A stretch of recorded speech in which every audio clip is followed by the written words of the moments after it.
ibadah itu ada dua syarat. Syarat pertama apa? Benar sesuai dengan petunjuk Rasul, ikhlas. Aku telah berwudu seperti cara Kebenarannya harus wudumu, ya sesuai Nabi. dengan petunjuk. Aku telah sholat Allah persis sangat sayang seperti kepada caramu hambanya, sholat. melebihi kasih sayang Apa ibu kata kepada Nabi? anaknya. Qad Ya, ghafarallahu. sangat sayang. Kalau ada ibunya, kalau ada Allah ibu telah itu sangat sayang ampuni pada dosa-dosa. anaknya, maka Allah lebih sayang lagi kepada hambanya. Asmaul Husna Jakarta dan juga Majelis Taklim Soleha Asmaul Husna Bandung di bawah pimpinan Uni Marini Surmanis bisa berkumpul bersama-sama kembali dalam majelis taklim yang indah ini. Dan insya Allah kajian kita hari ini juga akan dibersamai oleh guru kita, Ustadz Syafiq Riza Basalamah. Saya juga mengucapkan selamat datang, selamat bergabung buat sahabat-sahabat dari Bandung dan Jakarta. Dan insya Allah semua yang kita dapatkan hari ini bisa menjadi pencerahan buat diri kita khususnya dan juga bagi keluarga kita semuanya. Salawat dan salam kita panjatkan kehadirat Allah Subhanahu wa taala dan juga kepada Nabi besar Muhammad sallallahu alaihi wasallam sehingga insyaallah kita dan semua keluarga kita yang tercinta bisa mendapatkan syafaat dari beliau nanti. Amin amin ya rabbal alamin. Baik, kita ucapkan selamat datang dulu untuk Pak Ustadz Syafiq Riza Basalamah. Assalamualaikum Pak Ustadz. Waalaikumsalam warahmatullahi wabarakatuh. Ahlan wa sahlan. Barakallahu fiik. Masya Allah. Alhamdulillah, terima kasih banyak Pak Ustadz sudah kembali hadir bersama kami. Mudah-mudahan Allah berkahin perjumpaan ini. Amin ya rabbal alamin. Pak Ustadz, kita semua di sini saya yakin ingin sekali bersama-sama keluarga bisa masuk surganya Allah suatu saat nanti. Nah. Tapi kita juga tahu syarat yang diperlukan itu banyak sekali. Salah satunya adalah memiliki akhlak yang mulia, akhlak yang baik. Bukan cuma buat diri kita sendiri, tapi juga untuk seluruh keluarga kita tercinta. Nah, mudah-mudahan Pak Ustadz hari ini bisa memberikan banyak sekali pencerahan buat kami agar apa yang kami niatkan itu insya Allah bisa terwujud dengan ilmu yang diberikan dan kemudian kita aplikasikan dalam kehidupan kita sehari-hari. Untuk itu kami persilakan Pak Ustadz untuk memulai kajian kita hari ini. Silakan Pak Ustadz. Tafadhol. Jazakillah khairan. Alhamdulillahirabbil alamin. Wa bihi nasta'in ala umurid dunya waddin. Segala puji bagi Allah, Rabb, Tuhan semesta alam. Dialah yang menciptakan, dialah yang mengatur, dialah yang memiliki dan kepadanya tempat kembali. Dan hanya kepadanya kita meminta pertolongan dalam menghadapi berbagai macam permasalahan, baik itu yang berkaitan dengan dunia kita, apalagi yang berkaitan dengan agama kita. Wassalatu wassalam ala sayyidina wa maulana Muhammadin wa ala alihi wa ashabihi ajma'in. Salat dan salam semoga tercurahkan untuk baginda Nabi kita Muhammad alaihi salatu wassalam, keluarga beliau, istri-istri beliau, putra-putri beliau, dan untuk seluruh sahabat Nabi, semoga Allah meridhai kita bersama mereka. Amma ba'd, jamaah rahimakumullah, khususnya para ummahat yang hadir di Zoom ya, dari Majelis Taklim Soleha Asmaul Husna, baik yang dari Jakarta atau dari Bandung. Semoga kita benar-benar diberkahi oleh Allah Azza wa Jalla, dirahmatin dan diberi hidayah. Kenapa? Coba setiap orang merenungkan berapa banyak kajian yang dia ikuti, berapa banyak majelis taklim yang dia hadiri. Kalau dihitung dari sejak 10 tahun yang lalu, sangat banyak sekali bagi yang rajin. Tapi apakah ilmu yang kita dapatkan sudah kita aplikasikan dalam kehidupan ini? Atau ternyata kehadiran kita hanya untuk memilih mana yang enak kita ambil, bukan mana yang benar, tapi mana yang enak, yang sesuai dengan ya nafsu dan syahwat kita.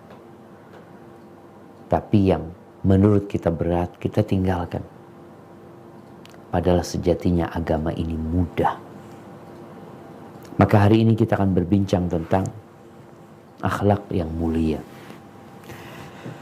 Bicara menghiasi diri dengan akhlak yang terpuji. Manusia itu cinta dengan keindahan. Apalagi wanita. Mereka suka menghiasi dirinya. Ya, sejak kecil pun anak-anak itu sudah mulai dihiasi. Bagaimana seorang anak yang baru berumur 2 bulan sudah dipakein anting sama ibunya. Kadang-kala dipakein bandu, dipakein sepatu yang lucu. Masya Allah. Padahal itu anak nggak tahu apa-apa. Dia tidak merasakan keindahan tersebut. Yang dia rasakan hanya kenyamanan. Kadangkala dia menangis karena ternyata bandunya terlalu seret. Kadangkala dia menangis karena antingnya membuat telinganya jadi sakit. Tapi orang tuanya ingin melihat anaknya tuh indah, lucu, dan menyenangkan hati. Akan tetapi banyak yang lupa untuk menghiasi jiwanya, menghiasi batinnya. Kebanyakan kita peduli dengan zahir.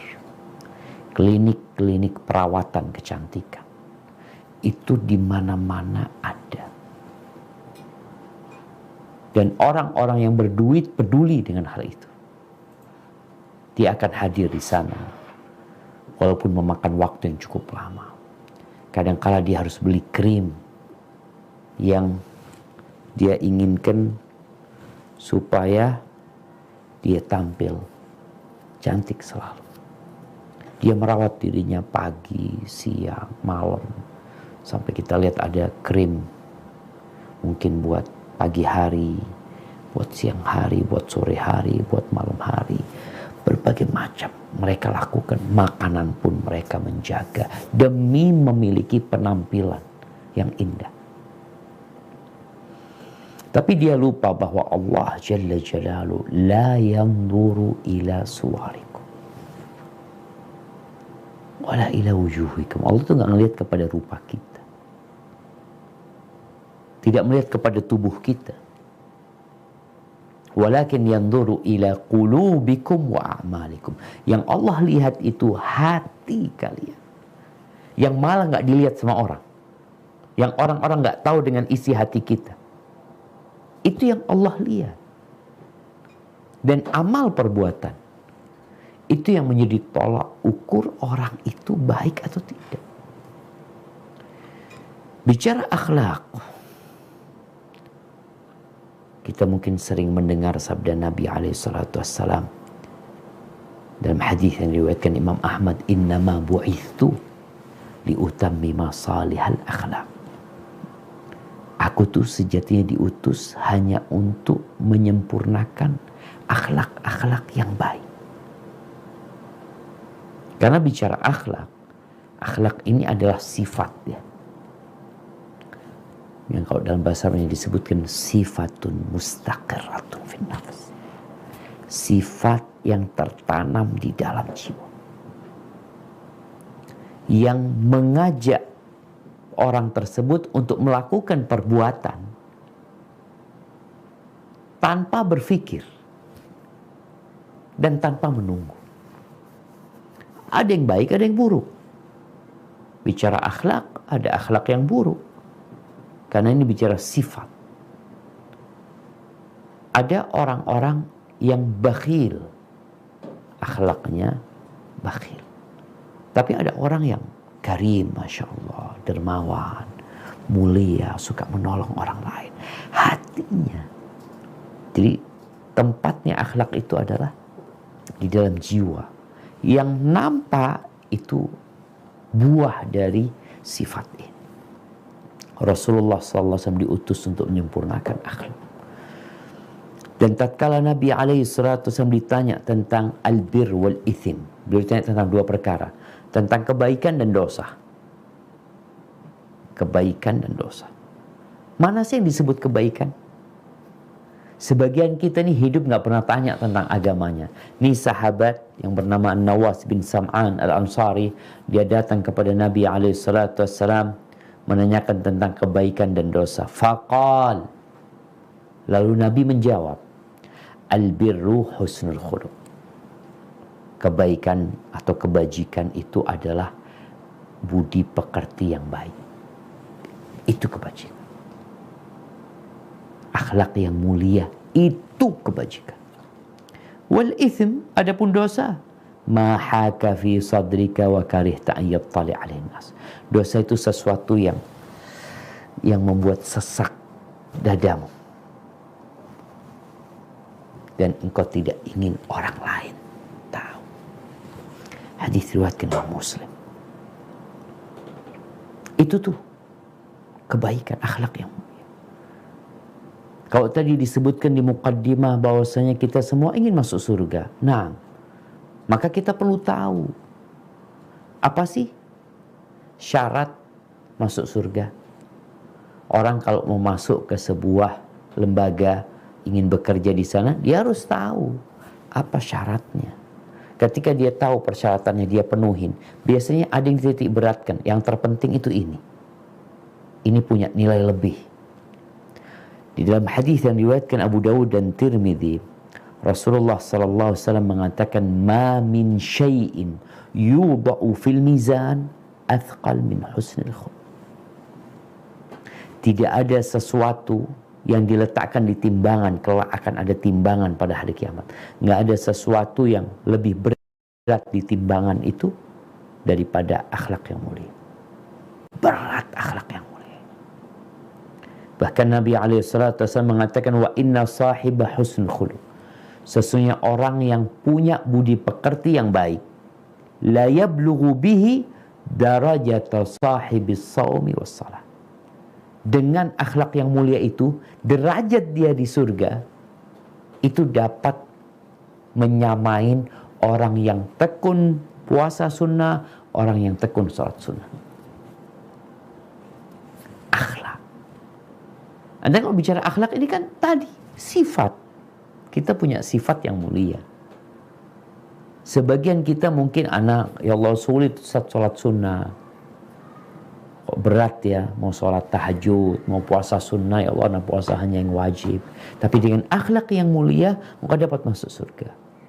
Sebaliknya, ketika seorang sahabat bertanya kepada Nabi SAW tentang sosok seorang wanita, taqumul lail wa tasumun nahar wa tatasaddaq, nih orang rajin sholat malam, rajin puasa sunnah, suka bersedekah, walakin fi lisaniha salta, tapi lisannya tuh pedas kalau ngomong.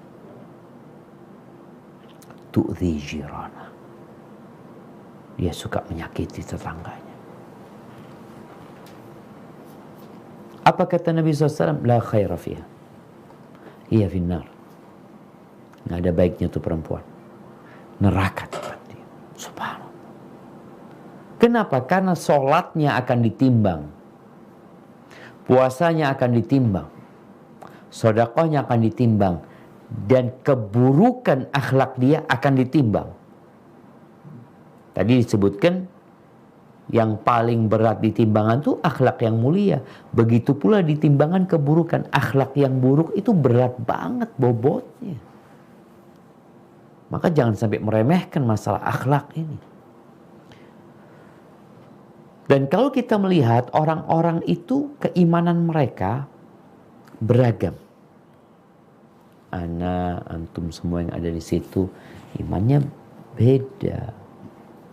Terus gimana tahu orang yang paling baik keimanannya, yang paling sempurna keimanannya, yang di soft pertama di masjid, yang paling banyak hafalan Qur'annya, yang paling banyak puasa sunnahnya? Kata Nabi SAW dalam hadis yang diriwayatkan Imam Ahmad dan Tirmidzi, akmalul mu'minina imanan ahsanuhum khuluqan. Orang mukmin yang paling sempurna keimanannya, yang paling baik akhlak.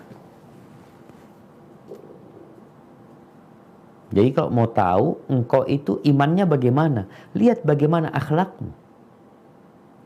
Lu Ustaz, ana ngelihat ada orang-orang yang gak beriman akhlaknya baik. Ada akhlak baik yang pura-pura. Bukan lillahi ta'ala, karena dia gak beriman kepada Allah. Dia membantu, menolong orang lain, kadang-kala hanya untuk syahwat. Karena dia ingin dipuji, ingin disanjung orang. Karena orang semakin sempurna imannya, maka akhlaknya semakin baik. Kemudian ahibati fillah, kalau bicara akhlak ini, Rasul sallallahu alaihi wasallam pernah mengatakan, ala ukhbirukum bi ahabbikum ilayya wa aqrabikum minni majlisan yaumal qiyamah. Kalian mau nggak aku kasih tahu? Kasih tahu apa? Orang yang paling aku cintai dan orang yang paling dekat duduknya sama aku pada hari kiamat. Ini orang dicintai Nabi SAW dan duduknya akan dekat sama Nabi SAW pada hari kiamat. Akan berada di Firdaus sana. Fasakatal qaum. Para sahabat ketika ditanya itu pada dia. Beliau mengulangi 2 kali. Dan sampai 3 kali. Lalu mereka mengatakan, na'am ya Rasulullah. Tentu ya Rasulullah. Maka beliau mengatakan alaihi salatu wassalam, ahsanuhum khuluqan. Ahsanukum khuluqan. Yang paling baik akhlaknya, itu yang paling dekat duduknya sama Nabi SAW. Ahibati fillah. Maka kita perlu berusaha untuk memiliki akhlak yang mulia, menghiasi diri kita dan keluarga kita supaya kita bisa masuk surga. Bukan masuk surga yang biasa ya, berada di tempat yang paling tinggi bersama Rasul sallallahu alaihi wasallam. Dan akhlak ini ada 2. Akhlak yang bawaan lahir, ada akhlak yang diusahakan. Loh, memang ada akhlak yang bawaan lahir. Nah, makanya kita lihat bagaimana Abu Bakar, Umar, Utsman, Ali, 4 sahabat nih, mereka adalah orang-orang yang mulia. Tapi kita mendapati sosok Umar bin Khattab tidak seperti Abu Bakar. Umar agak keras orangnya. Iya, itulah karakter dia. Itulah akhlak dia, tapi keras dalam kebenaran. Tidak dirubah, yang dirubah itu bagaimana kekerasannya ini dalam kebenaran. Rasul sallallahu alaihi wasallam dalam hadis yang diriwayatkan Imam Ahmad dari Abu Musa al-Ash'ari radhiyallahu anhu qala sami'tu Rasulullah sallallahu alaihi wasallam, aku mendengar Rasul sallallahu alaihi wasallam berkata, innallaha khalaqa Adam min qabdatin qabadaha min jami'il ard. Sesungguhnya Allah menciptakan Nabi Adam itu dari satu genggaman tanah yang diambil dari semua bumi ini. Diambil tanah-tanah kan beda-beda. Ada tanah merah, ada tanah hitam, ada tanah yang keras, ada tanah yang empuk, ada tanah yang warna putih. Jibril diperintahkan untuk ngambil, mengumpulkan tanah-tanah itu. Faja'a banu Adam ala qadril ard. Akhirnya anak-anaknya Nabi Adam itu ikut kadar tanah tadi. Minhumul ahmar. Kenapa kita lihat ada yang warnanya merah kulitnya, ada yang warnanya putih, ada yang hitam, ada yang antara putih sama hitam. Ada. Kok bisa? Kan bapaknya satu. Iya. Bapaknya ini diciptakan dari semua jenis tanah yang ada di muka bumi ini. Itu kalau bicara kulitnya. Bagaimana kalau bicara batinnya? Wasahl wal hazan. Ada yang mudah. Tanah itu ada yang gampang, ada yang lembek ya, enak dibuat sesuatu ada. Tapi ada yang keras tanah itu. Begitu pula manusia. Kita kadang-kadang punya sahib, ya Allah, sahib ana ini Masya Allah. mudah membantu orang lain. Satu lagi, aduh dimintain tolong, nggak mau nolong. Yang sibuk ini tuh ada karakter seperti itu. Ikut panah tadi. Wal khabithut tayyib. Ada yang busuk dan ada yang baik. Ada tanah yang aromanya nggak enak. Tapi ada tanah, wangi tanahnya ini. Maka seperti itulah karakter manusia, akhlak manusia, mengikuti tanah ini. Akan tetapi bukan berarti kalau orang itu keras ya, karena dia ya diciptakan dari tanah yang keras tadi, nggak bisa dirubah. Bisa dirubah. Tanah yang keras tinggal dikasih air, kasih apa, bisa dibentuk. Artinya akhlak yang buruk itu bisa dirubah. Tabiat itu, watak itu bisa dirubah. Bisa diarahkan paling tidak menuju hal yang positif. Jadi nggak boleh seorang mengatakan, ana itu tabiatnya udah kayak gini. Ana memang temperamen. Iya. Bukan berarti kemudian engkau punya uzur untuk tidak merubah akhlakmu. Ketika datang seorang sahabat meminta nasihat kepada Nabi SAW, "Ausini, berikan wasiat kepada aku." Nabi SAW mengatakan kepada dia, apa nasihatnya? La taghdab. La taghdab. Kamu jangan marah. Bas. Dia minta lagi, jangan marah. Artinya bisa diusahakan orang itu berubah. Dari yang awalnya mudah terpancing emosinya, marah-marah, kalau marah akhirnya teriak-teriak, bisa dirubah. Inilah yang kita bicarakan. Bagaimana cara kita meraih akhlak yang mulia untuk diri kita dan keluarga kita. Orang tua, ibu tadi di awal disampaikan, jangan hanya peduli dengan penampilan fisik anaknya. Pakaiannya yang branded, sepatunya yang branded. Kelihatan tuh, maco. Lihat dulu akhlaknya kayak apa. Gimana? Budi pekerti dia. Itu yang akan menyebabkan orang senang.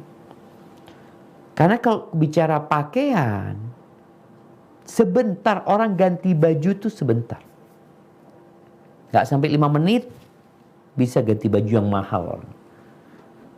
Tapi apakah nilai dia dengan pakaiannya? Nah, itu yang terjadi di negeri kita kadang-kala. Banyak orang yang menilai fulan, oh sepatunya sekian, pakaiannya sekian. Jadi kalau ketemu sama orang kayak gitu, merasa nyaman nih orang berduit nih. Lihat akhlak. Itu adalah ukuran orang baik.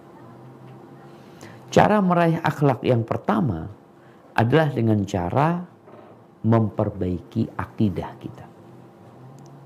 Memperbaiki keyakinan kita. Di sini kita akan dapat mengkompromikan dakwah Nabi kita Muhammad SAW katanya untuk menyempurnakan akhlak. Tapi di prakteknya Nabi SAW ketika berceramah, ketika berdakwah, beliau mengajak orang untuk mengatakan la ilaha illallah. Beliau mengatakan qulu la ilaha illallah, katakan la ilaha illallah, tuflihu, kalian akan selamat. Bagaimana nabi-nabi sebelum Nabi kita Muhammad SAW, yang pertama mereka dakwahkan adalah tauhid, memperbaiki keimanan mereka. Ayat-ayat yang kita lihat yang turun di kota Makkah kebanyakan adalah berkaitan dengan keimanan, tentang masalah akidah, masalah keyakinan. Kalau orang itu diperbaiki akidahnya, insya Allah yang lainnya ikut. Tapi kalau orang itu akidahnya nggak benar, akhlaknya pun nggak benar. Walaupun kelihatannya dia baik loh Ustaz, baik banget orangnya. Nah, tapi kadang-kala kebaikan itu, karena dia tidak punya keimanan dengan Allah dan hari akhir, ya kebaikan itu hanya untuk mendapatkan balasan di dunia, hanya untuk mendapatkan sanjungan yang dia lakukan seperti itu. Jadi yang pertama adalah memperbaiki akidah. Kita perlu membaca tafsir juz amma umpamanya, berkaitan dengan keimanan kepada Allah dan hari akhir. Orang ketika membaca Asma'ullahul Husna. Nih kalau bicara MT Asma'ullahul Husna, apa yang didapat ketika kita membaca afu? Nama Allah afu. Allahumma innaka afuun tuhibbul afwa fa'fu anni. Ya Allah, Engkau adalah Maha Pemaaf, Engkau cinta dengan maaf, maafkan aku. Bayangin. Disinilah ketika engkau perbaiki akidahmu, engkau tahu Allah Maha Pemaaf, jadinya kita akan mudah memaafkan orang lain. Tapi sebagian orang kajiannya Asma'ullahul Husna, tapi dia pendendam. Allah itu pemaaf loh. Allah itu Maha Pengampun. Perbaiki akidahmu. Karena ada orang yang belajar ya sekedar buat kumpul-kumpul aja. Ketika dia tahu Allah itu Ar-Rahman, Allah Maha Pengasih dan Penyayang, bagaimana dengan dirimu? Engkau punya nggak sifat kasih sayang itu? Atau engkau kerjanya marah-marah? Subhanallah. Rasul SAW mengatakan, irhamu man fil ardi yarhamukum man fis sama. Kasih yang di bumi, yang di langit akan mengasihi kalian. Ketika seorang beriman kepada Allah dan hari akhir, keimanan itu akan membersihkan hatinya. Menjadikan dia bukan pengecut. Tidak menjadikan dia orang yang bakhil. Nabi SAW seringkali menyampaikan, man kana yu'minu billahi wal yawmil akhir. Barang siapa beriman kepada Allah dan hari akhir, falyaqul khairan aw liyasmut. Hendaklah bicara yang benar atau diam. Apa yang menjadi motor penggerak dia bicara yang benar atau diam? Iman kepada Allah dan hari akhir. Maka seringkali kita mendapati dalam Al-Quranul Karim, Allah menyebutkan, in kuntum tu'minuna billahi wal yawmil akhir. Kalau kalian beriman, kerjakan itu. Artinya buktikan keimananmu. Sehingga cara pertama adalah memperbaiki akidah. Banyak khurafat-khurafat yang dipercayai oleh manusia. Orang kalau sudah akidahnya menyimpang, ya mau tidak mau akhlaknya akan menyimpang pula. Di surat An-Nisa ayat 36, apa kata Allah Azza wa Jalla? Nah, tafadhali dibaca. أعوذ بالله من الشيطان الرجيم واعبدوا الله ولا تشركوا به شيئا وبالوالدين إحسانا وبذي القربى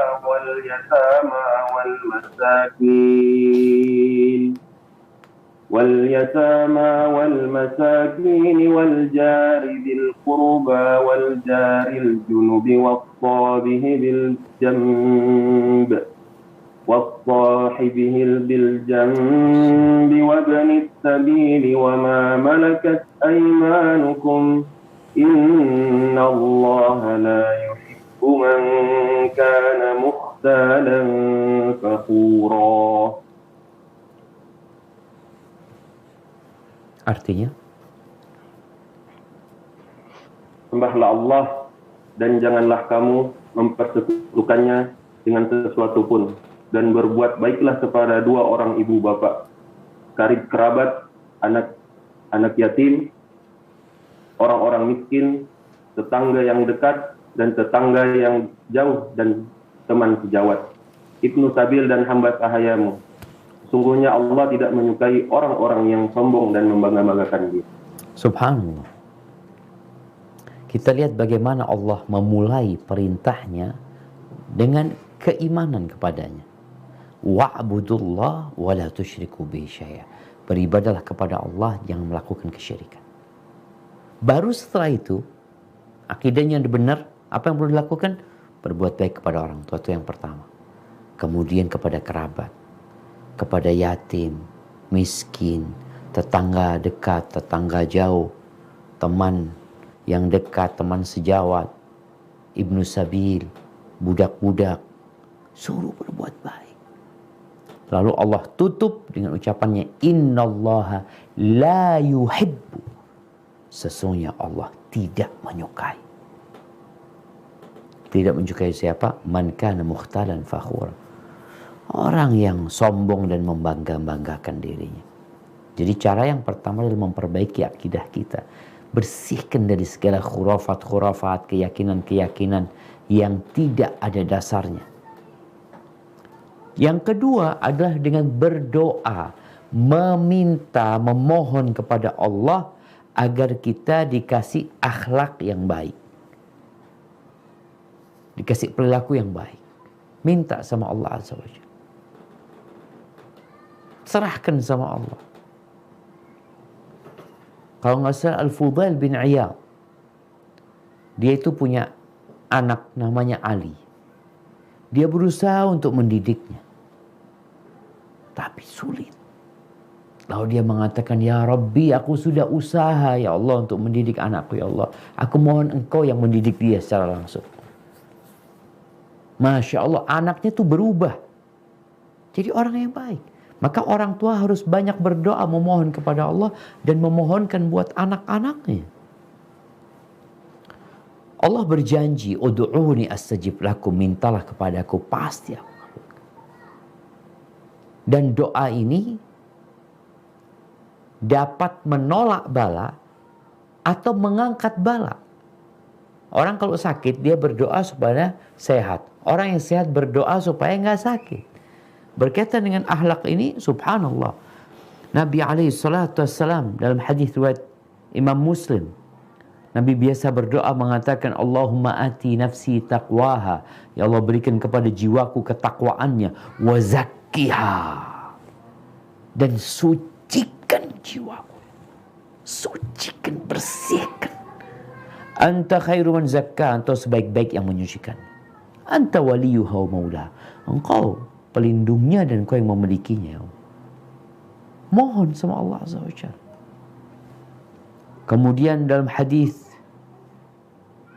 Imam Muslim juga, Ali bin Abi Thalib meriwayatkan bahwa Nabi SAW ketika sholat malam, di antara istiftah yang beliau baca ketika sholat malam, beliau membaca Allahumma hdini li ahsanil akhlaq la yahdi li ahsaniha illa anta wasrif anni sayyi'al akhlaq la yasrifu anni sayyi'aha illa anta.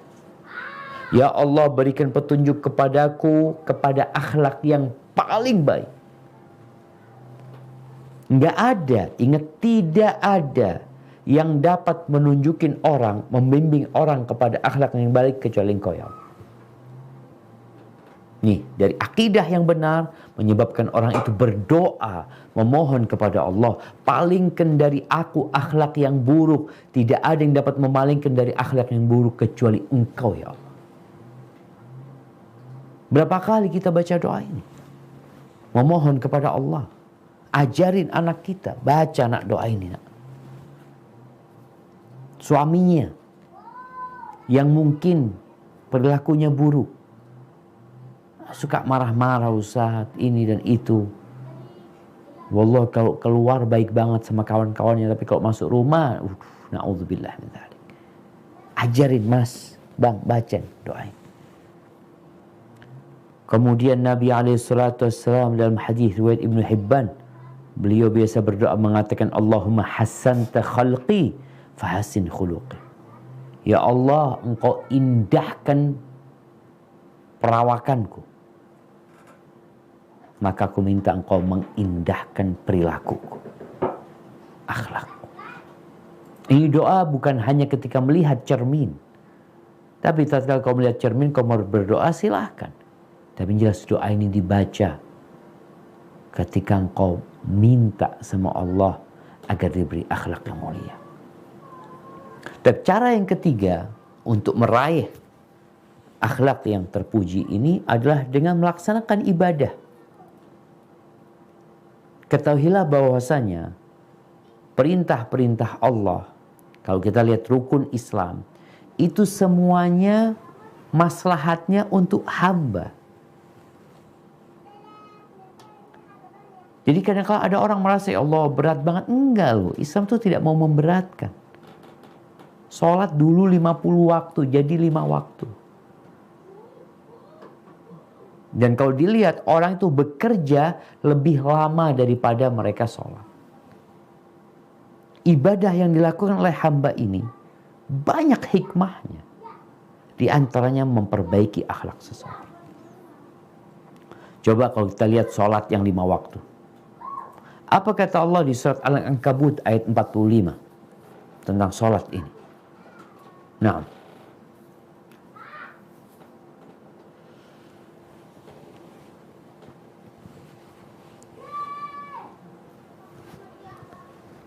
tafadhal. أعوذ بالله من الشيطان الرجيم اتل ما أوحي إليك من الكتاب وأقم الصلاة إن الصلاة تنهى عن الفحشاء والمنكر ولذكر الله أكبر والله يعلم ما تصنعون. Bacalah apa yang telah diwahyukan kepadamu, yaitu Alkitab, Al-Quran, dan berikanlah salat. Sesungguhnya salat itu mencegah perbuatan-perbuatan keji dan munkar. Dan sesungguhnya mengingat Allah, salat adalah lebih besar keutamanya dari ibadah-ibadah yang lain. Dan Allah mengetahui apa yang kamu kerjakan. Subhanallah, ini salat 5 waktu jemaah. Yang itu akan membersihkan hati kita. Asalkan kita melaksanakan sholat ini dengan benar, berubah akhlak seseorang. Semakin kau rajin beribadah, engkau akan melihat perubahan di dirimu. Akan muncul kebaikan. Mencegah dari perbuatan keji dan munkar. Jadi ibadah sholat ini adalah untuk memprotek kita, untuk menjaga kita. Kalau udah nggak sholat, ya jangan ditanya, udah. Kemudian kalau bicara sodakoh, kenapa sih kok disuruh sodakoh? Kenapa kita harus mengeluarkan uang kita? Zakat yang wajib. Kan kita yang bekerja, ana yang berusaha, ana yang capek, ana yang berkeringat. Oh, ketahuilah. Manfaat dari sodakoh itu untukmu sendiri. Apa kata Allah Azza wa Jalla di surat At-Taubah ayat 103? Nah.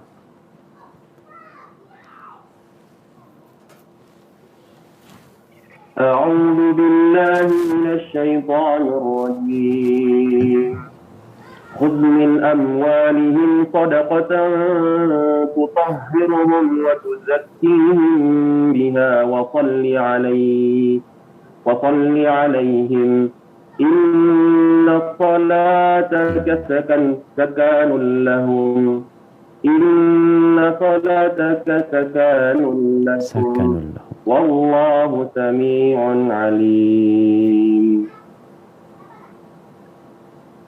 Artinya, ambillah zakat dari sebagian harta mereka. Dengan zakat itu kamu membersihkan dan mensucikan mereka. Dan mendoalah untuk mereka.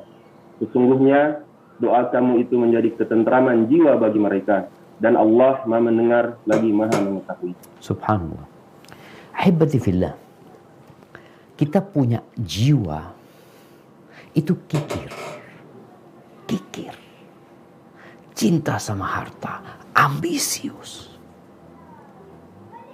Gimana cara ngobatin? Perbanyak sedekah. Maka Allah sebutkan. Khudh min amwalihim sadaqatan tutahhiruhum. Untuk membersihkan mereka. Menyucikan mereka. Dari sifat-sifat yang buruk. Dari pemikiran-pemikiran yang menyimpang. Makanya orang tuh kalau nggak sedekah, dia itu akan menjadi budaknya itu harta. Terus dia kumpulin harta. Mau buat apa? Yang lama kelamaan awalnya dia mengumpulkan dengan cara yang halal. Tapi gara-gara ambisi lama-kelamaan dengan cara yang haram. Kita dapat melihat ya, orang-orang yang korupsi, pejabat-pejabat yang korupsi, hampir nggak ada yang miskin. Mereka orang kaya, mereka punya rumah, mereka punya villa, punya mobil, punya harta, penghasilan yang banyak, tapi korupsi, mencuri, menipu, menyuap. Kenapa? Jiwanya kotor gitu. Nabi alaihissalatu wassalam mengatakan was-shadaqatu burhan, sedekah itu bukti. Bukti keimanan seseorang, bukti bersihnya hati seseorang. Maka kita hendaklah bersedekah. Khususnya buat para wanita. Para wanita ini punya karakter yang negatif, yang harus diperbaiki. Apa? Kata Nabi SAW ketika beliau menyebutkan uritun nar, ditampakkan kepada aku neraka. Fa'idha aktsaru ahlihan nisa. Ternyata kebanyakan penghuni neraka itu perempuan. Kenapa kok banyak perempuan? Oh, ternyata sebabnya mereka itu yukthirnal la'an. Kalau ngomong itu suka memaki. Nggak sabaran dia. Sakit ini keluar kata-kata yang buruk. Wa yakfurnal ashir. Orangnya itu kufur nikmat. Kufur kepada suaminya.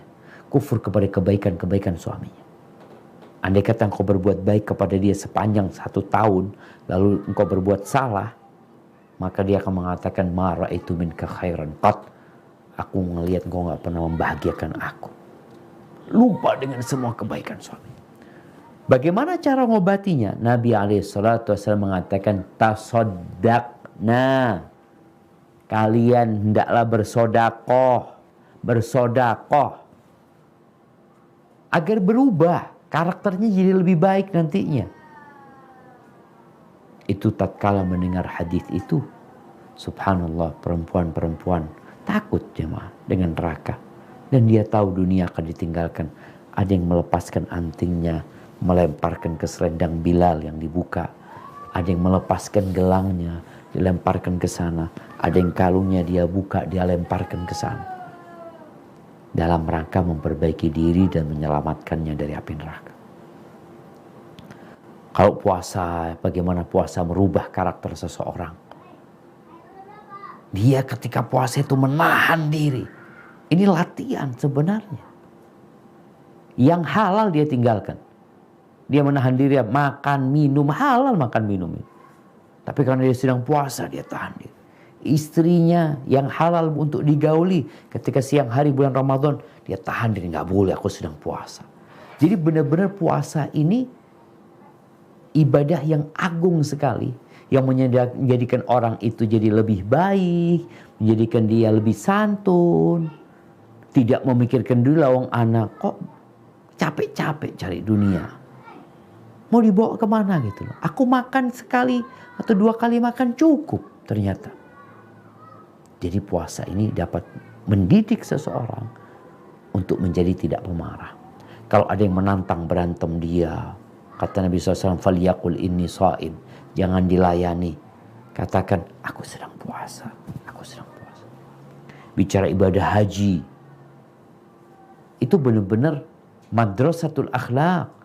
Di mana orang meninggalkan keluarganya berhari-hari, berbulan-bulan di masa lalu. Mereka berangkat haji. Di situ mereka pulang biasanya berubah gitu loh. Ini kalau yang niatnya benar dan tata cara ibadahnya benar. Kemudian cara yang keempat adalah ngilmu, belajar. Kalau kepingin akhlaknya baik, ya kita perlu belajar. Karena ilmu ini akan berdampak kepada kehidupan seseorang. Ada seorang umpamanya, dia suka sama emping melinju. Dia suka makan itu dan dia punya asam urat. Cuma karena dia nggak tahu penyebab kambuhnya asam urat itu dari emping melinju itu, dia makan terus. Tatkala dikasih tahu, Mas, ini loh penyebab asam urat. Ya Allah, benar. Iya, ya udah. Mulai saat itu dia berhenti. Kenapa? Dia tahu ilmunya. Seorang yang kalau makan sembarangan dan dia merasa tubuhnya linu-linu, lemes, periksa tuh, ternyata kolesterolnya tinggi. Setelah tahu itu, dia jadi berhati-hati. Jadi ilmu ini menerangi seseorang untuk berjalan di atas kebenaran. Seperti ketika gelap gulita, gimana kita bisa jalan? Ketika ada lampu senter, oh kelihatan nih jalannya. Kita ngeliat ada ular, oh kita harus menghindar darinya. Jadi kalau bicara ilmu, ingat ilmu ini sebenarnya bukan tujuan, tapi sarana untuk memperbaiki diri kita. Sehingga orang yang punya ilmu tapi nggak diamalin, ya nggak ada gunanya. Jadi ilmu la yanfa akhirnya. Diceritakan bahwasanya ibunya Sufyan ats-Tsauri. Kita tahu Imam Sufyan ats-Tsauri ini adalah sosok alim ulama, ya bintangnya para ahli hadis ya. Ternyata ketika dia kecil, ibunya itu suaminya meninggal dunia. Artinya yatim nih Sufyan. Lalu dia mengatakan kepada, ya bunayya khudh hadhihi asyrata darahim. Wahai ananda, ambil engkau nih 10 dirham. Wa ta'allam asyrata hadis. Engkau belajar dengan uang itu 10 hadis. Artinya perlu biaya ini itu, engkau belajar 10 hadis. 1 hadis 1 dirham, 10 hadis. Fa idza wajadtaha tughayyir fi jilsatika. Kalau engkau setelah belajar itu mendapati perubahan di gaya dudukmu, wa misyatika, gaya jalanmu, wa kalamika ma'an nas, dan gaya bicaramu sama manusia, artinya engkau menjadi lebih baik dengan kau belajar, fa'aqbil alaih wa ana u'inuka bimighzali hadha. Maka engkau terus belajar. Aku akan membantumu dengan menenun ini sudah. Dapat duit untuk biaya hidupnya, anaknya yang sekolah. Wa illa fatrukhu. Tapi kalau enggak ada perubahan, belajar setahun nih, ngaji setahun di MT, mamanya disebutkan tadi, MT Asma'ullahul Husna, Shalihat Asma'ullahul Husna, setahun, kok tetap aja nih orang, enggak berubah. Ada apa sebenarnya? Boleh jadi niatnya, boleh jadi materi yang disampaikan yang enggak tepat. Wa illa fatrukhu. Kenapa kalau ditinggalkan? Fa inni akhsha an yakuna wabalan 'alaika yaumal qiyamah. Aku takut ilmumu itu jadi petaka buat engkau pada hari kiamat. Maka perlu kita belajar, tapi ilmu yang bermanfaat yang diamalkan. Kemudian yang kelima,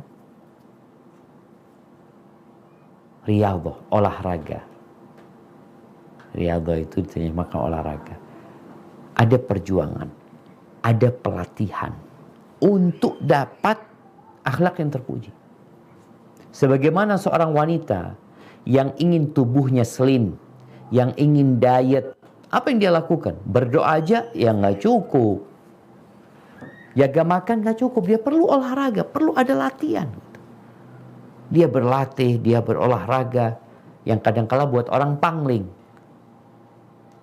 Tahun lalu ketemu beratnya 84. Setahun kemudian beratnya jadi 48. Masya Allah, kok bisa kayak gitu? Ada usaha, ada perjuangan yang dilakukan. Dan Allah berjanji. Artinya gak ada lagi yang mengatakan ini udah watak, gak bisa dirubah. Bisa diarahkan watak itu kepada yang positif gitu. Karena kalau dikatakan nggak bisa dirubah, nggak bisa diperbaiki, terus apa manfaatnya diutusnya para nabi? Kalau ternyata orang-orang itu nggak bisa berubah. Ini menunjukkan bahwa mereka bisa berubah. Tapi perlu perjuangan. Dari tadi yang pertama, memperbaiki akidah, berdoa, menuntut ilmu, terus beribadah ya. Kemudian yang kelima, berusaha berjuang. Kalau orang itu bakhil, aku ini kok pelit banget, sulit mau sedekah. Ya udah, engkau perlu latihan. Gimana latihannya? Latih dirimu, latih anak-anakmu. Karena boleh jadi anak-anakmu punya karakter yang sama engkau. Sama-sama apa? Sama-sama bakhil. Kadang-kala ada keluarga fulan, aduh satu keluarga itu bakhil semua. Ada yang seperti itu. Tapi ada lagi keluarga fulan, Masya Allah, satu keluarga, sampai cucunya, sampai cicitnya, orangnya mudah menolong orang lain. Sampai yang kecil-kecil tuh Masya Allah. Ada yang seperti itu gitu. Kadang-kala kita tahu anak kita perlu dilatih. Bagaimana cara melatihnya? Kita kasih duit nih, berangkat ke masjid mamanya, taruh di kotak amal. Atau belanja. Anak-anak tuh memikirkan dirinya. Bagaimana kita buat dia memikirkan teman-temannya. Ketika dia sudah membeli buat dirinya, mana buat kawan-kawanmu, buat teman-temanmu. Oh, nggak apa-apa beli, nggak apa-apa. Engkau pilih buat kawan-kawanmu. Dia ambil ini itu. Mulai kita latih dia pulang, dia berbagi. Dilatih nih. Supaya dia jadi berperilaku baik. Karena kalau bicara bakhil, ini sifat yang buruk sekali. Orang kalau sudah bakhil, ambisi, halal haram, lewat udah coba. Kerjanya numpuk harta. Maka kesian anak-anak kita. Dan kalau kita yang bakhil, berusaha. Caranya anak tiap hari pokoknya mau sedekah, tiap hari. Berapa? 2.000. Nggak apa-apa, tiap hari 2.000. Tiap hari 2.000. Sampai 1 bulan, engkau sudah mulai tercipta karakter baru di dirimu. Sedekah 2.000. Ketika engkau nggak bawa duit, engkau jadi bingung, ya Allah lupa ini itu. Yang sebelumnya nggak sedekah nggak apa-apa, tapi karena udah jadi kebiasaan, maka akhirnya ada perubahan. Maka perlu para orang tua membiasakan anak-anaknya untuk menjadi orang-orang yang dermawan. Dengan perjuangan Allah akan kasih petunjuk. Dengan usaha dan olahraga yang bersungguh-sungguh, insya Allah. Allah sebutkan di surat Al-Ankabut ayat 69. Apa kata Allah?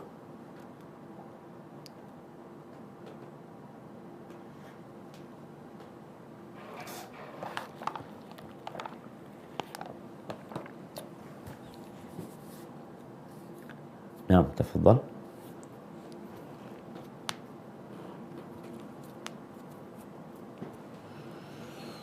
أعوذ بالله من الشيطان الرجيم والذين جاهدوا فينا لنهدينهم سبلنا وإن الله لمع المحسنين. Dan orang-orang yang berjihad untuk mencari keridhaan kami, benar-benar akan kami tunjukkan kepada mereka jalan-jalan kami. Dan sesungguhnya Allah benar-benar beserta orang-orang yang berbuat baik. Subhanallah. Tuh, perlu perjuangan gitu. Dan Allah pasti kasih petunjuk. Man jadda wajada. Barang siapa bersungguh-sungguh, dapat yang dia inginkan. Dan Nabi SAW mengatakan, al-ilmu bitta'allum. Ilmu itu dengan belajar. Orang itu nggak langsung jadi alim gitu, nggak, belajar dia. Wal hilmu bitta'allum. Orang jadi tabah, jadi sabar. Gimana? Ya dengan berusaha menyabarkan dirinya. Ada orang yang pemarah. Gimana supaya dia nggak jadi pemarah? Ketika engkau marah, ikut nasihat Nabi. Idza ghadiba ahadukum falyaskut. Kalau sedang marah, diam. Yang biasanya marah, teriak-teriak, ngomongnya nggak baik, dia diam. Marah, diam. Masih marah, merubah posisi. Kalau posisinya berdiri, duduk. Masih marah, nahan diri, rebahan. Lama-kelamaan kalau dia membiasakan diri tadi, ketika marah dia diam, merubah posisi, lama-kelamaan dia jadi nggak marah lagi. Kenapa? Ini marah ini seperti pohon. Kalau disiramin terus, dia semakin kuat, sampai tua pun jadi pemarah. Tapi ketika dikurangin airnya, nggak dikasih pupuk, dia akan layu. Ketika dia marah, dia diam. Ketika dia marah, dia pindah tempat. Cari posisi yang aman. Lama-kelamaan, sifat marah itu hilang. Maka kata Nabi SAW, wal hilmu bittahallum. Orang itu jadi penyabar, jadi tabah. Karena dia berusaha untuk itu. Waman yataharral khaira yu'tah. Barang siapa yang berusaha untuk mendapatkan kebaikan, Allah kasih. Allah kasih. Tapi ada usaha gitu, ada perjuangan. Wa man yatawaqqas syarra yuqa. Barang siapa yang berusaha untuk menghindari keburukan, maka Allah akan selamatkan dari keburukan. Hadis riwayatkan Al-Khatib dan dihasankan oleh Syekh Albani rahimahullahu taala. Yang keenam adalah lingkungan. Lingkungan.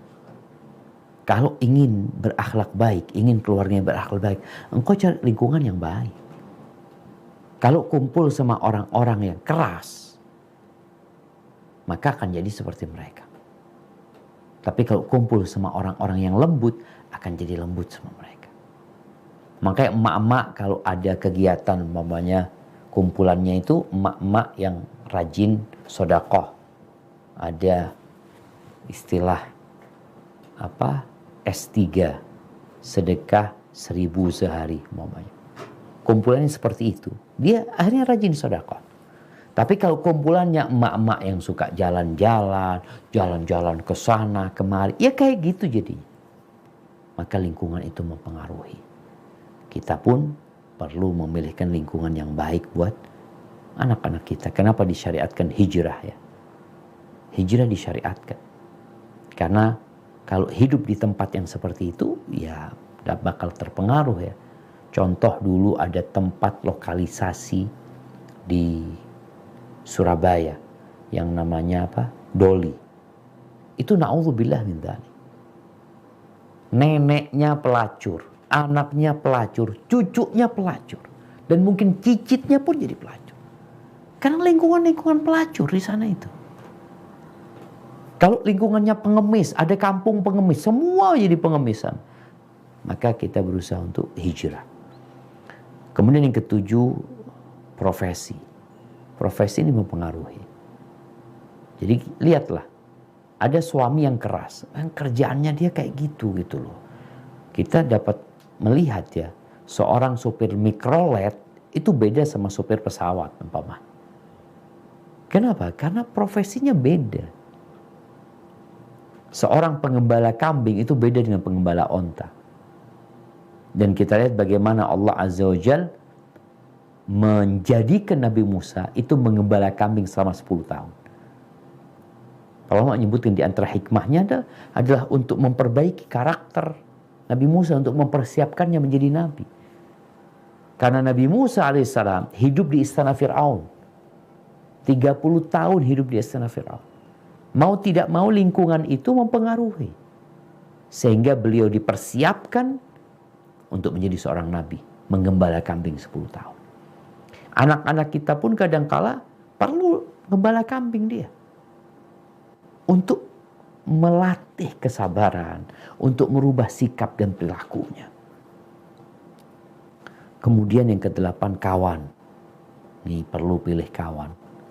Selain lingkungan, kadang-kala lingkungannya baik, tapi ternyata kita berkawan di kantor dengan orang-orang yang gak baik ya. Tapi kalau kawannya adalah kawan-kawan yang udah pada ngaji, kawan-kawan yang mengingatkan kepada ketaatan, kawan yang senantiasa puasa sunnah, sholat sunnah, itu akan berpengaruh kepada kita. Begitu pula kalau kawan kita ini kawan yang Masya Allah, kalau makan bersama dia selalu mentraktir.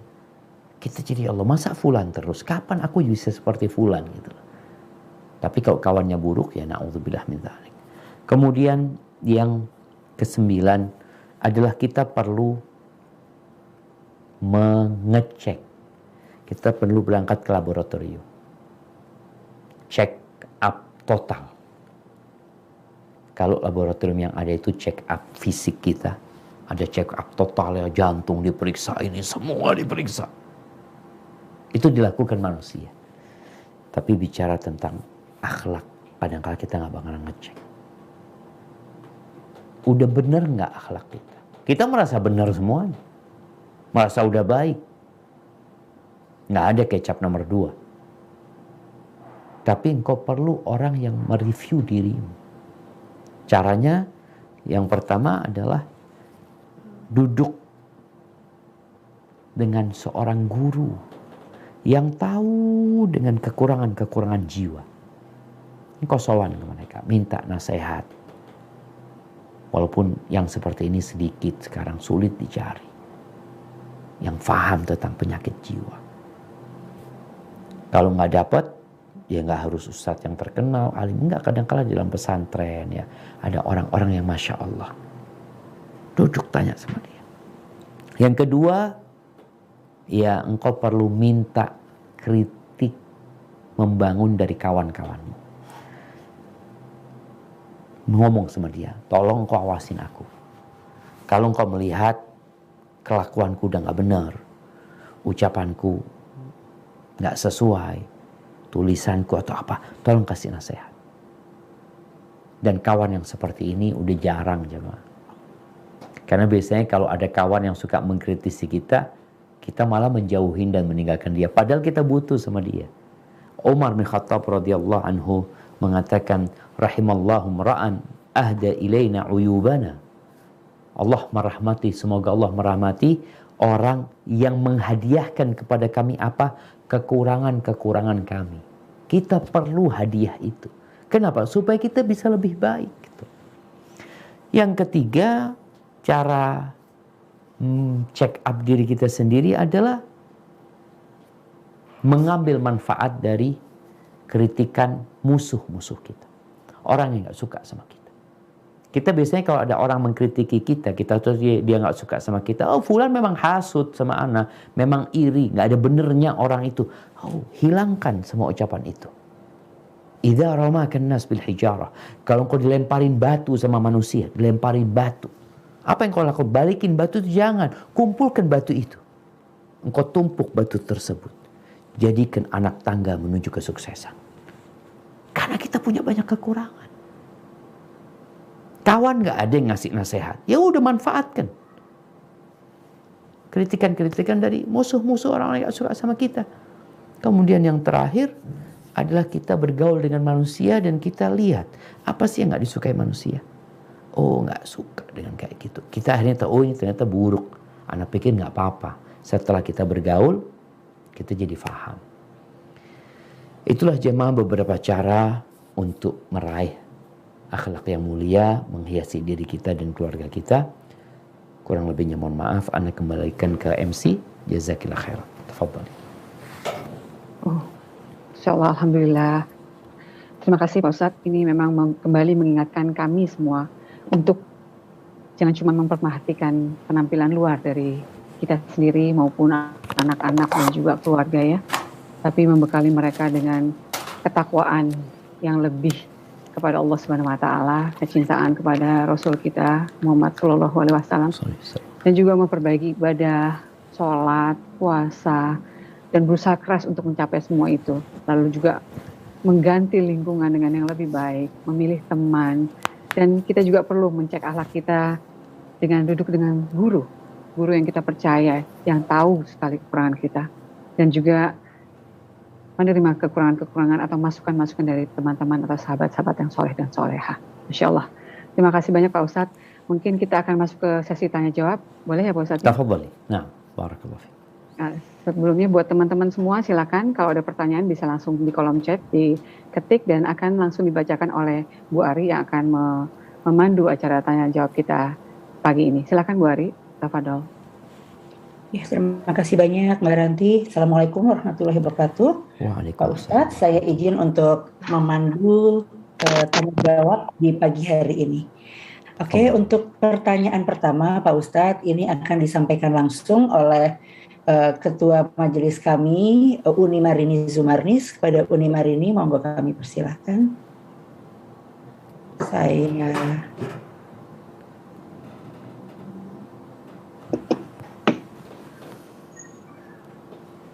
Uni Marini, monggo.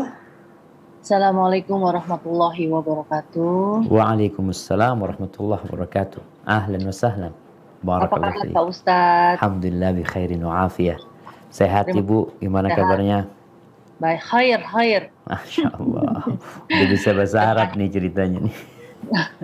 Terima kasih Pak Ustadz udah meluangkan waktu untuk bisa hadir tausiah di Soleha Asmaul Husna Jakarta dan Bandung. Alhamdulillah Pak Ustadz, jadi teman-temanku juga banyak yang nonton YouTube, yang udah ribuan menonton YouTube-nya juga. Alhamdulillah, Masya Allah. Terima kasih ya Pak Ustadz atas sharingnya hari ini. Masya Allah bagus sekali Pak Ustadz mengajarkan kita dan kita mudah-mudahan selalu istiqomah dalam kebaikan. Amin. Menghiasi jiwa batin kita. Bicara akhlak nih Pak Ustadz. Siap. Kita kan namanya manusia ya Pak Ustadz. Iman tuh naik turun Pak Ustadz. Nah, yang saya menjadi pertanyaan saya adalah kita kan harus berusaha untuk menjadi manusia yang lebih baik, berakhlak baik. Apakah ada doa kita agar supaya kita selalu berperilaku baik? Itu satu Pak Ustadz. Terus yang kedua adalah ini Pak Ustadz, apakah benar ada kata-kata begini gitu loh. Kalau misal sholat kita kan nanti yang diterima ini sholatnya, tapi kan untuk mencapai sholat yang khusyuk, yang benar-benar khusyuk, apalagi kita lagi sholat adalah pikiran ini, pikiran itu gitu.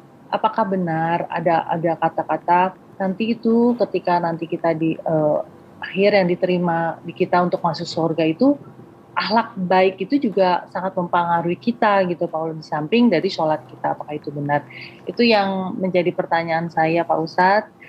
Terima kasih. Doain kita semua Pak Ustadz, semoga kita istiqomah dalam kebaikan, keluarga kita juga soleh dan soleha.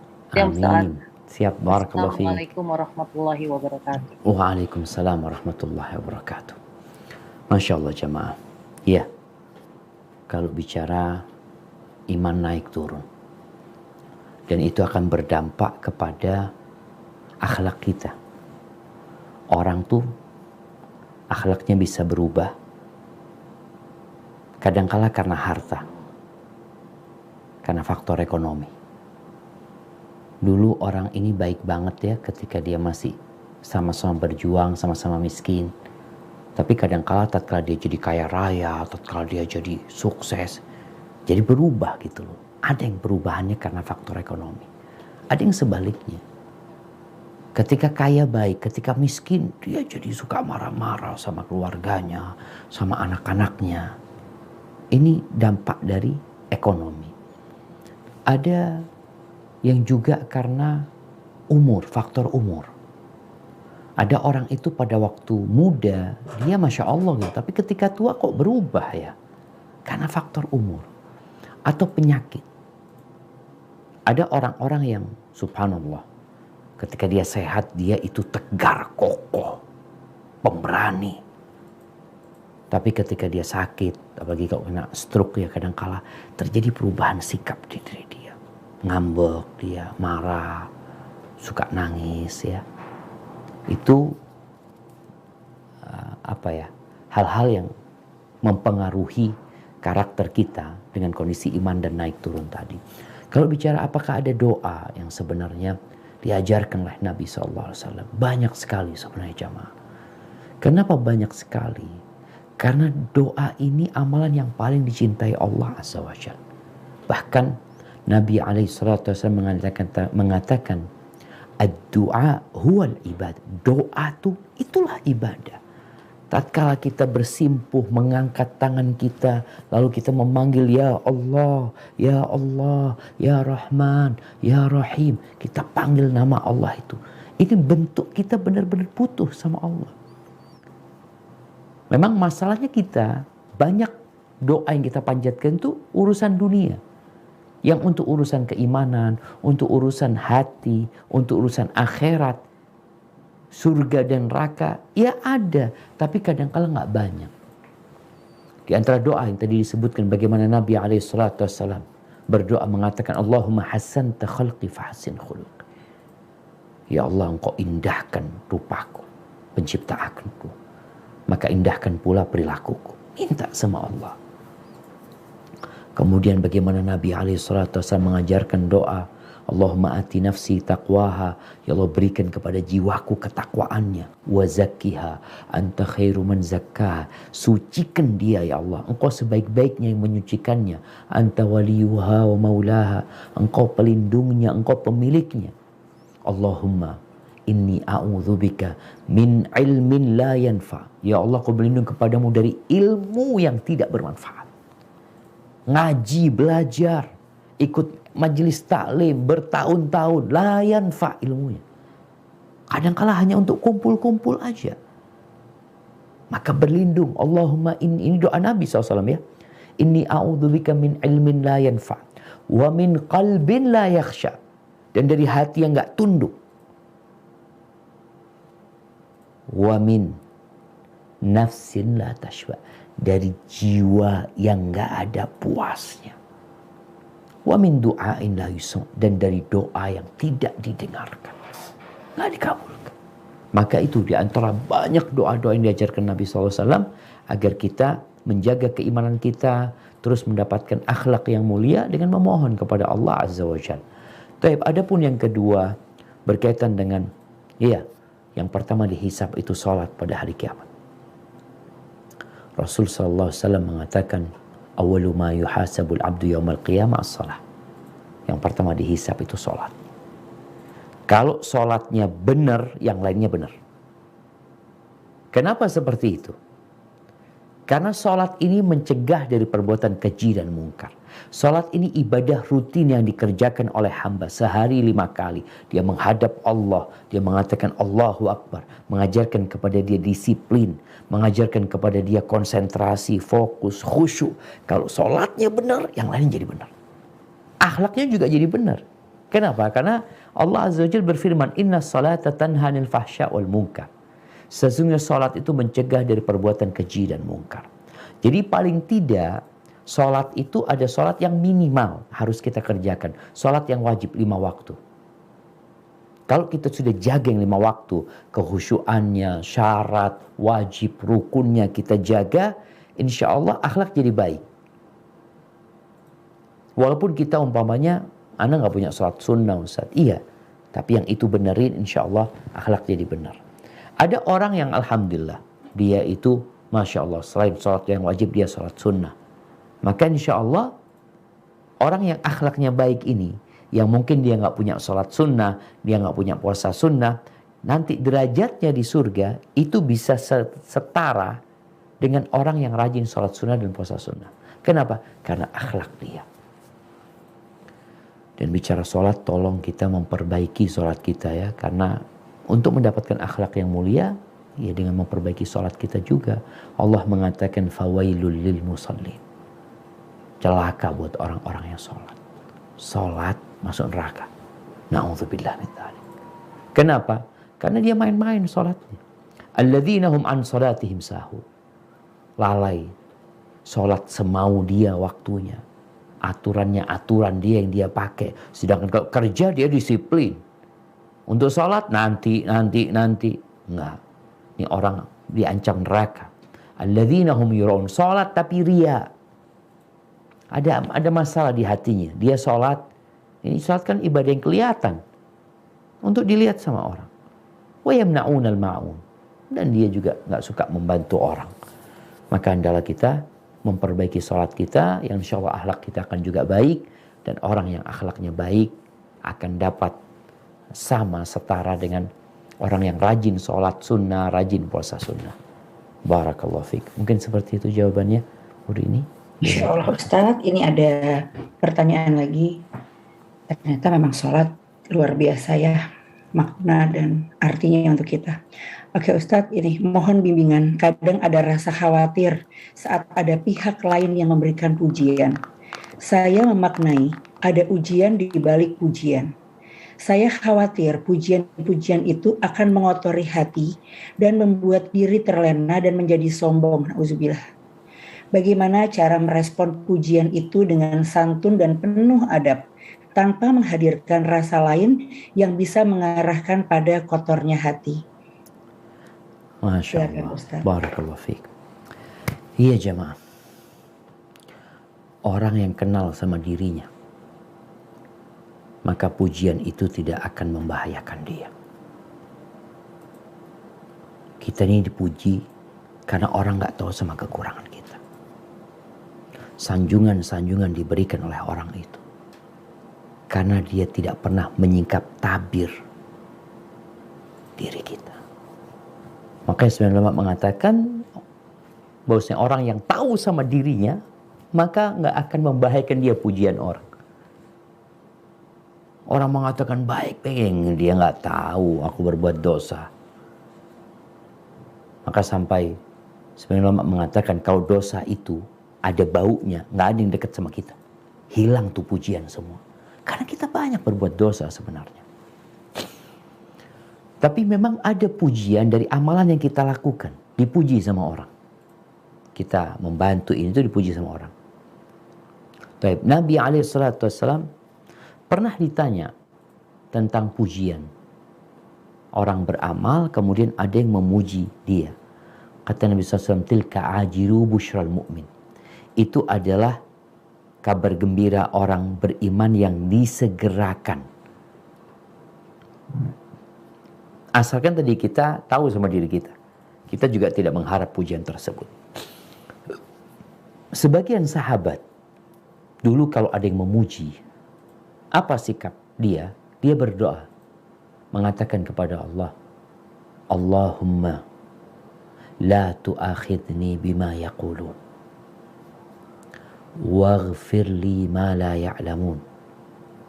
Waj'alni khairan mimma yadhunnun. Ya Allah, jangan engkau hukum aku gara-gara omongan mereka.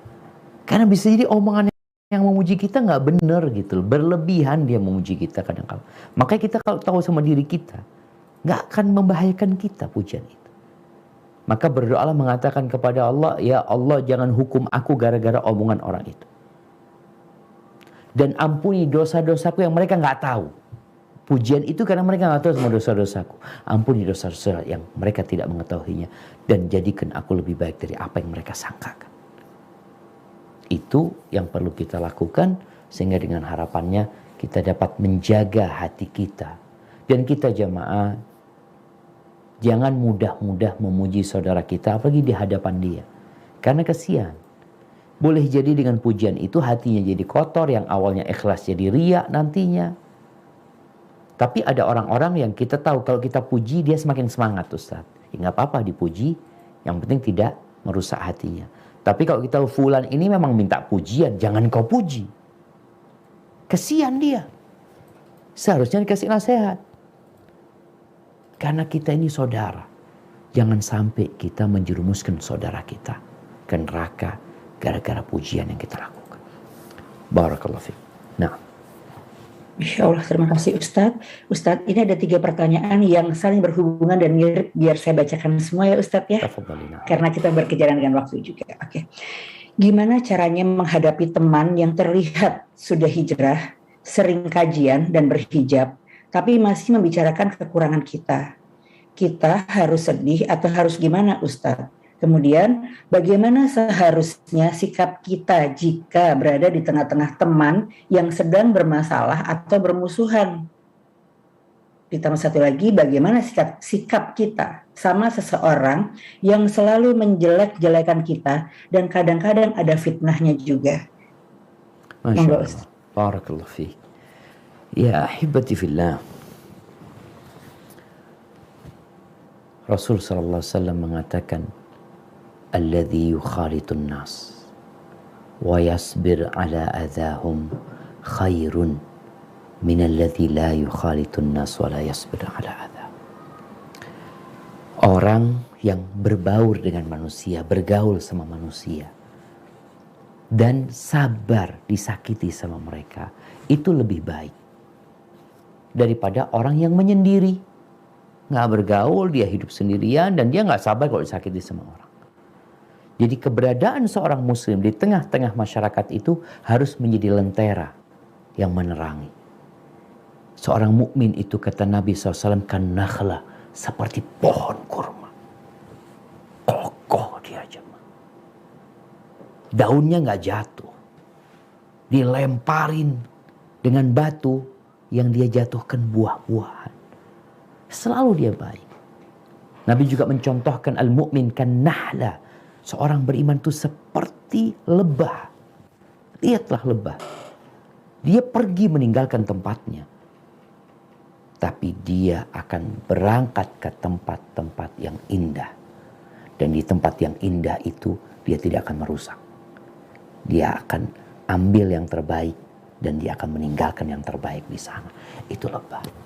Bagaimana sikap kita tatkala kita bergaul dengan saudara-saudara kita? Kita melihat ada kawan-kawan yang udah hijrah. Ada orang yang sudah mungkin secara penampilan udah syar'i ya, tapi dia punya masalah di lisannya. Berarti kan menunjukkan imannya lemah nih orang. Karena orang yang sempurna keimanannya bukan yang syar'i jilbabnya. Baik, jilbab itu diminta kita untuk menutup sebagai bentuk ketaatan kita kepada Allah. Tapi orang yang imannya sempurna adalah orang yang paling baik akhlaknya. Akhlak kepada Allah dia baik melaksanakan perintah Allah, akhlak kepada orang lain. Orang ini perlu kita kasihani. Tadi juga ada orang yang suka menfitnah kita, ngomongin kita. Apa tugas kita jemaah?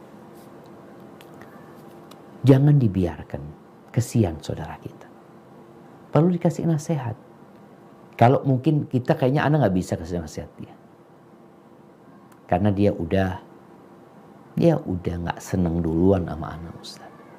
Berarti perlu orang lain yang ngasih nasihat. Kita sampaikan kepada kawan kita, engkau kan dekat sama fulana, cobalah engkau nasihati fulana. Sampaikan kepada dia tentang dahsyatnya hukuman buat orang yang ribain orang lain. Dahsyatnya hukuman buat yang menfitnah orang lain. Bagaimana orang yang menjelek-jelekan orang, ribain orang itu seperti makan bangkai ya saudaranya sendiri. Kita perlu saling menasehati. Dan boleh jadi yang diomongkan itu bukan masalah ribahnya, tapi bagaimana menguatkan keimanan dia. Orang kalau imannya kuat, dia akan meninggalkan dosa. Dia akan takut sama Allah Azza wa Jalla. Dia akan merasa diawasi. Sebagaimana kita lihat orang tuh kalau di bawah CCTV, dia tahu sedang ada CCTV yang ngawasin dia, dia nggak jadi berbuat yang tidak benar. Maka bagaimana kita berusaha bersama kawan-kawan kita ini untuk menjadi lebih baik. Dan ingat, watawasau bil haq, watawasau bis sabr. Kita saling mewasiati dalam kebaikan, dalam kebenaran, dan dalam kesabaran. Dan perlu sabar. Kalau apakah kita perlu klarifikasi ketika ada fitnah? Dilihat. Ada hal-hal yang sebenarnya perlu ditinggalkan. Tapi ada perkara-perkara yang perlu klarifikasi. Supaya dia mungkin dapat berita yang nggak benar. Rasulullah SAW pernah, beliau malam hari dari Masjid Nabawi keluar bersama seorang perempuan. Ketika sedang dalam perjalanan, ada dua sahabat Ansor yang berpapasan. Dua sahabat ini tahu-tahu jalannya cepat gitu ya, karena melihat Nabi berjalan dengan seorang wanita. Apa kata Nabi SAW? Ala rislikuma. Kalian tunggu di situ, kata dia. Berhenti di situ. Ini perempuan Sofia, istriku. Mereka mengatakan, ya Rasulullah. Maksudnya mereka masa mungkin menuduh yang tidak-tidak kepada Nabi SAW. Nabi mengatakan, aku takut setan itu melemparkan sesuatu di hati kalian. Kenapa? Inna syaitana yajri min ibni Adam majrad dam. Setan itu ikut aliran darah. Maka kita lihat ada hal yang perlu kita klarifikasi. Kesian saudara kita kalau akhirnya ya diazab gara-gara kita. Artinya karena dia ngomongin kita padahal nggak benar yang seperti itu. Maka intinya kita perlu bersabar. Kita juga memberikan uzur kepada mereka.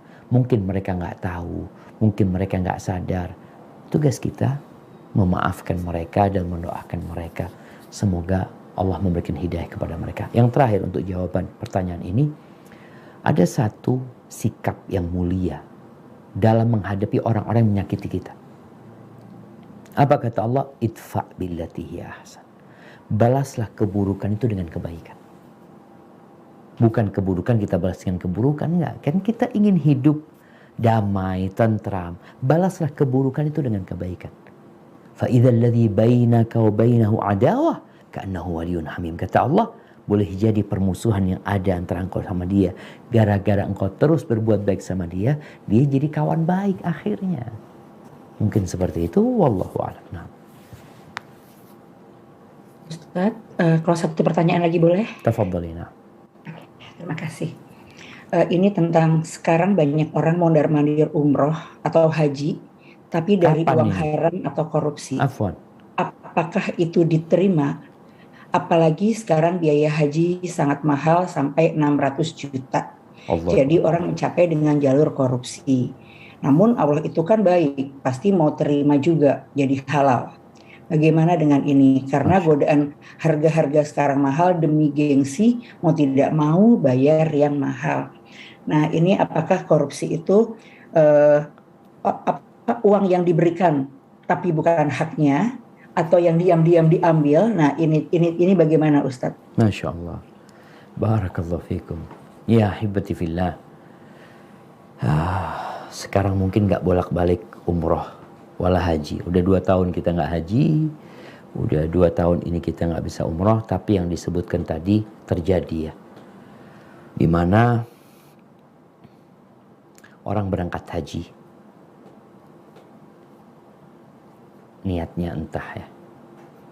Ana beberapa kali mendampingi orang yang berangkat haji karena mau mencalonkan diri jadi ya pejabat publik. Karena dia pulang, gimana ada gelar H ketika dia mencalonkan diri. Ada yang niatnya seperti itu. Tapi gak semua. Ada yang niatnya karena gak enak, udah fulus gak berangkat haji. Gimana kok berangkat haji? Ahibati fillah. Ibadah haji ini adalah rukun Islam yang kelima. Yang kita tahu, ibadah itu diwajibkan bagi yang mampu saja. Wajib. Walillahi 'alan nas hajjul baiti man istata'a ilaihi sabila. Tapi perlu diketahui bahwa ibadah haji akan diterima asalkan kita bawa bekal yang benar. Allah katakan wa tazawwadu fa inna khairaz zadit taqwa. Yang mau berangkat haji, kalian bawa bekal. Apa bekalnya? Ketakwaan kepada Allah Azza wa Jalla. Maka di sini kalau ingin hajinya diterima harus bawa bekal takwa. Bekal takwa itu dalam artian kendaraannya halal, uang sakunya halal, tempat tinggalnya halal, semua dari cara yang halal. Kalau dia melakukan berangkat haji dengan hasil korupsi, apalagi kalau dikatakan ada haji yang 600 juta, ahibati fillah, kita yang menyebabkan haji ini mahal. Ada orang-orang yang mereka akan dihisap sama Allah nantinya. Karena untuk gengsi mereka. Padahal kita tahu dari dulu orang tuh bisa berangkat haji dengan dulu 35 juta. Dulu mungkin lebih kecil dari itu. Murah berangkat haji itu. Dan sampai hari ini yang reguler masih murah. Walaupun mungkin harinya lebih tinggi. Ketahuilah. Innallaha tayyibun la yaqbalu illa tayyiban. Sesungguhnya Allah maha baik. Dan Allah tidak menerima kecuali yang baik-baik. Jadi kalau orang sedekah dari cara yang haram, Allah tidak akan terima. Doa aja, jangan bicara haji. Bagaimana Nabi SAW menceritakan tentang seorang yang dalam perjalanan, yang kusut, kusam dirinya, dia angkat tangan meminta kepada Allah, Ya Rabb, Ya Rabb.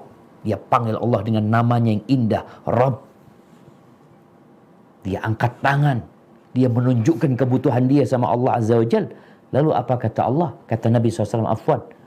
Nabi mengatakan, wa mat'amuhu haram. Ini orang makannya haram, minumnya haram, pakaiannya haram, hidup dari hasil yang haram. Fa'anna yustajabalah. Gimana mau diterima? Doanya gimana mau diterima gitu. Adapun bicara haji, orang itu kalau bertalbiyah, ketika dia mengatakan labbaik Allahumma labbaik, atau di awal dia berihram labbaik Allahumma hajjan, ya Allah aku berangkat haji ya Allah, aku datang ke rumahmu ya Allah. Lalu dia mengatakan labbaik Allahumma labbaik, labbaik la syarika laka labbaik, innal hamda wan ni'mata laka wal mulk la syarika lak. Pernah Ali bin Husain bin Ali Zainal Abidin ketika dia membaca talbiyah, dia jatuh, pingsan dia jamaah. Ditungguin sama orang-orang. Kemudian dia mau talbiyah, pingsan lagi. Lalu ditanya dia, kenapa engkau sampai seperti itu? Iya, aku ingat dengan sabda Nabi SAW bahwasanya orang yang bertalbiyah itu ada yang menjawab dari langit. Kalau halal bekalnya, biayanya halal, maka akan dikatakan labbaik wa sa'daik, diterima kehadiranmu, disambut kedatanganmu, zaduka halal, bekalmu halal, wa rahilutuka halal. Kendaraanmu halal, diterima hajimu.